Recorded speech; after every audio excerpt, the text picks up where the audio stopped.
All right, guys. Today we are going to be reacting to Andrew Wilson's debate, "Stay Damn Feminist on Voting Rights." Let's jump There, you can make delineation thresholds, but everybody voting has been a disaster. It's been terrible.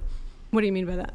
I mean that by everybody being able to collectively vote rather than people at stake in the system, what's been able to happen is that the Treasury has been able to be robbed by the collective power of the vote. So what happens is politicians end up creating voting blocks. They pit the voting blocks against each other. And all of these various blocks are trying to raid the Treasury essentially for their own personal agendas.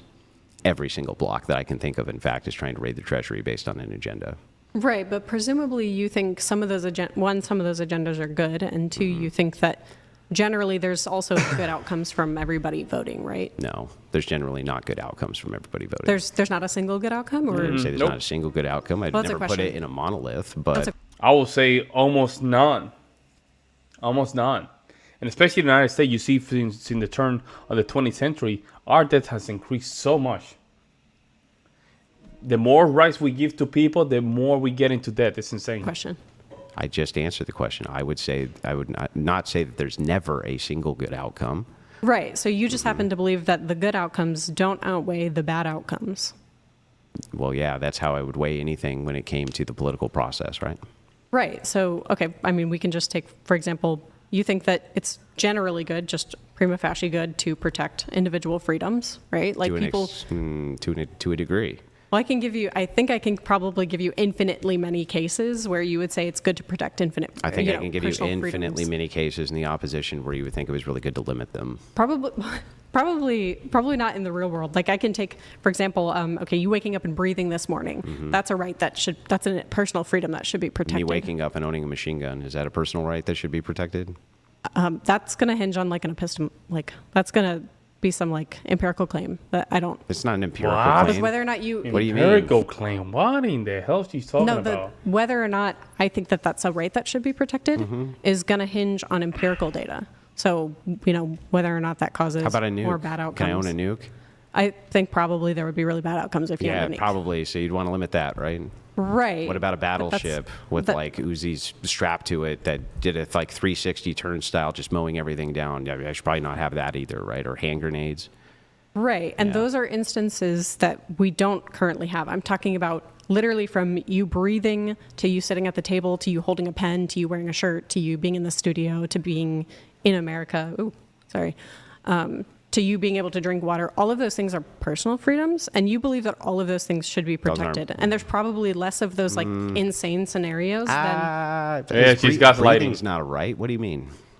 You don't have a right to breathe. It's a function. It's a function of what you do. You have There's a right not to an empirical right to it. Right, but you have a right to life, and stopping you from breathing. Do you have a right to life, or do you have a concept that you have a right to life? Yeah, the right is the concept. The concept, remember? yeah. So the idea here is the concept. Yeah, I'm not sure that people have a right to life. Like if you steal my TV, I don't think you have a right to life. Well, sure, those rights can be overridden. Those are overriding because they don't exist. That's why. That doesn't mean that there's not really anything. So the concept here, right, it can be overridden and changed. And this is where Andrew really shined the light, guys. The concept of rights. I love when he gets into this. The concept itself is flawed. The idea of rights themselves are flawed. So when you're talking about your First Amendment right or something like this, when you talk about freedoms in general, I think that we have all sorts of duties which override those rights all the time. Right. So, but you have to make the case that this is one of those instances where you should override somebody's rights. So when since women started voting, hold on, don't interrupt me. That's you just told me to give you the instances. Very impolite. Very impolite. Do you think that I'm the only one cutting in? I think I've probably cut in far less, but let's go with the sign language. She's just passive aggressive, guys. She's just a passive aggressive individual.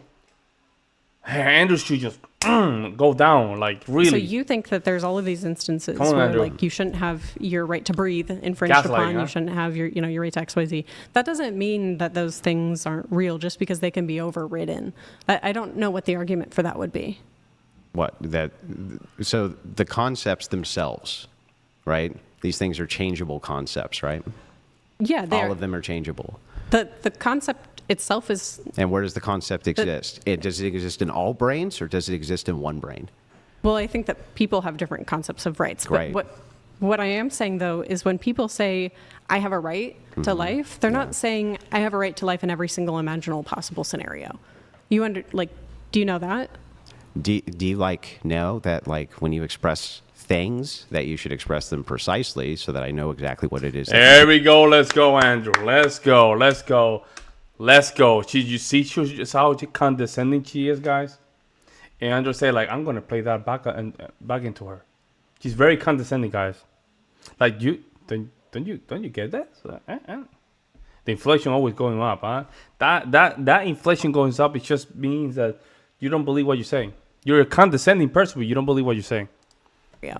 Do you know that? Do you know that when you express things that you should express them precisely so that I know exactly what it is that you do mean? So when you say, do you know when people say X, what they actually mean is Y? It's no, I don't actually know that, because from what you're saying is when people say X, this is it. You just leave it on rights. That's what people say. And it's now you clarify and say, well, when people say X, they really don't always mean X. Fair enough. I can grant that is true, but you didn't really make that case before. You're not just granting that it's true, though. Here's what happened, though, is that you said that, there's instances where these rights can be overridden, right? So you do recognize that people, when they say you have the right to life, they aren't talking about the right to life in an absolute sense. No. That's a pedantic way to look at my words. Maybe my words were sloppy there, right?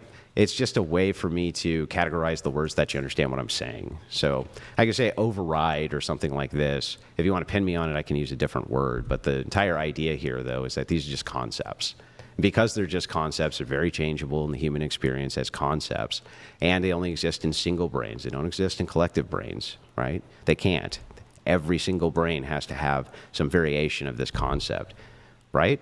Sure, but people have general, agreements on what a concept means. Sure. So they can approximate as close as they can. But when somebody says, like I said, they have the right to life or they have the right to breathe, I would think that you know that they're not saying, and also just to reframe this, because you said it's when people are saying they're X, you're saying they actually mean Y. No, I'm saying they mean something like X asterisk, to the right-hand corner. So or actually something Y. like that.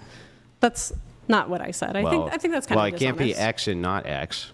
So it has to be X actually means not X. Right, but it could be X with an additional clause that's understood to be true. When you have conversations, there are things that you understand with people. There's social cues. People, I think people typically understand. I agree. Rights aren't absolute. I'm just making sure that if there's a meaningful distinction, we untangle the meaningful distinction. If there's not, we don't. Sure. Okay. So when people talk about rights, because I guess we'll just get 100% clear on this now. When people talk about rights, they're typically not talking about some absolute, ability to do anything, some entitlement to do anything no matter what.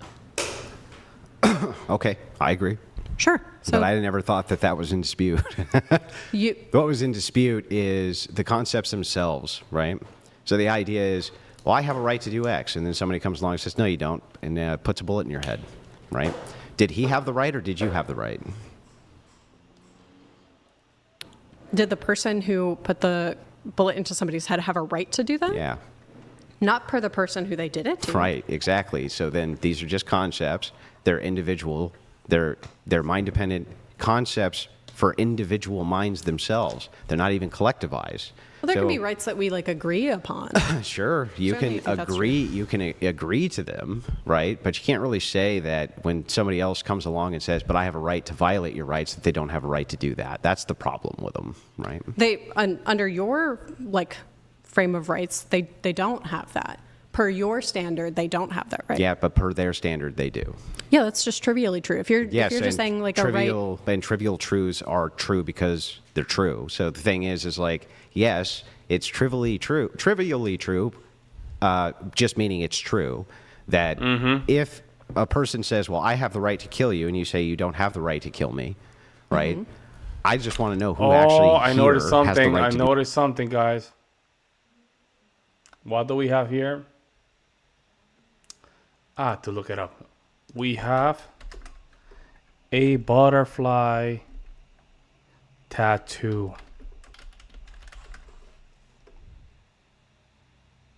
Nah. In the chest. No, that's not what it means.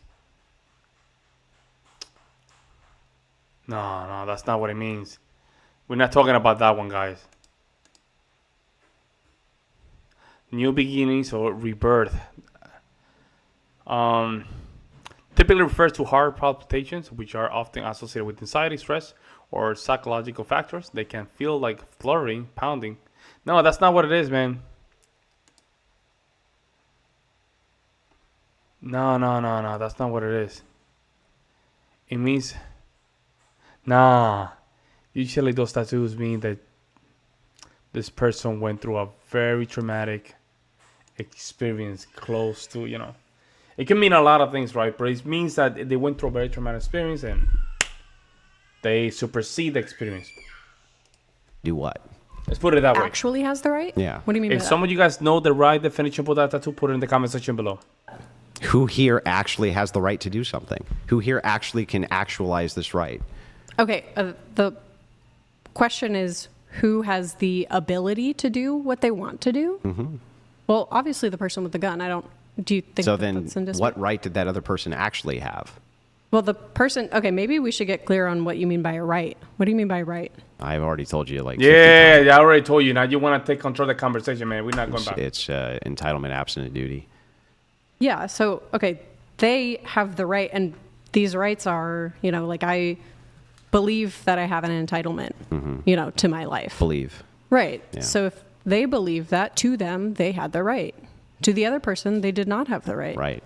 So in this case, really what it boils down to is your rights are just force, right? There we go. And this is where Andrew wanted to get. Think about it, guys. Rights are just simply something that is a construct from our mind based on what we think is justice or just. So we have to enforce them. But reality is, these are very abstract concepts. So at the end of the day, if we don't enforce those abstract concepts, it just means nothing. But I would love to hear you guys' opinions. So we'll see you next one. I'm out.